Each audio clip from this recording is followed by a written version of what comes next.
bila kita dah tahu kata kunci itu, ya, kita akan tukar. Ya. Contohnya kalau kita lihat di sini kata kunci bagi ini untuk yang kedua. Kata kunci yang kedua ini ialah faedah-faedah ni adalah sama yang kita buat dalam kita punya kerja latihan, ya, latihan kita yang saya bagi. Faedah nanti kita akan tukar sama dengan maksud, manfaat, kepentingan, kelebihan, kebaikan, ya, ini. Kalau nak senang, guna sajalah, ya, guna saja satu kata kunci ini. Jangan fikir benda lain. Ketika membincangkan, jangan ingat benda lain. Selalu belajar buat ketika membincangkan tentang. Kenapa mau letak tentang? Tentang tu memang ada dalam tajuk rumusan, tetapi tak perlu salin balik, ya. Kamu hanya salin petikan membincangkan yang apa, tajuk dia saja ambil, ya. Jadi faedah akan tukar kepada manfaat ke, kepentingan ke, kelebihan ke atau kebaikan, ya. Okey, ini antara kata kunci, ya, yang kamu boleh salin, ya. Kalau kamu nak salin, ini adalah kata kunci yang kita tukarkan, ya, yang kita tukarkan dalam rumusan. Faktor inilah semua yang kita boleh tukar. Kalau dia guna perkataan masalah, inilah perkataan yang kita guna. Kalau dia guna perkataan ini contohnya dalam rumusan, tukar balik yang lain, ya. Jika akibat, ini akibat mesti kesan negatif, dia tak ada kesan baik, ya. Akibat mesti, ya. Okey.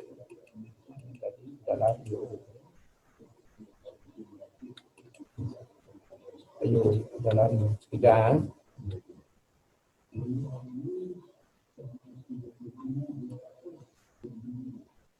Okey.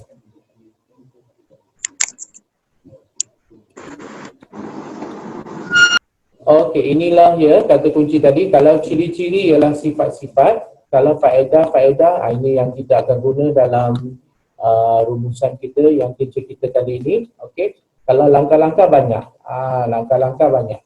Ada yang kita tak pernah belajar pun langkah-langkah, ada yang baru ni keluar formula. Formula atau cara-cara adalah maksud yang sama dan dikategorikan sebagai sinonim dengan langkah-langkah, ya. Jadi inilah kata kunci, ya, yang kamu boleh guna dalam rumusan. Ingat S2CA, gunakan petikan membincangkan sahaja. Janganlah guna kata kunci lain. Tak perlu ingat yang lain, ya. Okey, ini contoh petikan membincangkan. Okey, kamu boleh tambah ayat. Alright. Petikan membincangkan apa manfaat bahasa kebangsaan dalam kehidupan contohnya. Okey. Okey, kita kena buat 4 perenggan macam biasa. Perenggan pertama, pendahuluan. Perenggan kedua, isi tersurat. Mesti buat 6 isi, ya, kalau nak dapat markah yang banyak, ya. Dan 3, ya, ialah isi tersurat, kita buat 2 sahaja, bikin sendiri. Okey. Dan ini ialah cara kita tulis penutup. Hari itu saya ada ajar pelajar SPM, dia kata konklusinya untuk sekolah SPM kerajaan terima, ya, untuk konklusinya dalam penulisan penutup. Tapi buat masa ini UEC tidak terima lagi, belum lagi, ya. Kita pemeriksa kertas masa tahun 2019, saya belum lagi terima jawapan yang lain selain kesimpulannya untuk penutup diterima, ya. Jadi kamu tak perlu ingat kata kunci lain juga, gunakan kesimpulannya. Dan di sini dia guna semua pihak, bagi orang yang bertindak harus hendaklah perluan kamu boleh pilih dan mesti guna dalam penutup rumusan. Ini cadangan ayat kamu, cadangan dan harapan lepas perkataan agar atau supaya. Yang merah ni kamu mesti tulis, mesti guna. Dia dalam bentuk satu ayat saja, bukan ada di dalam.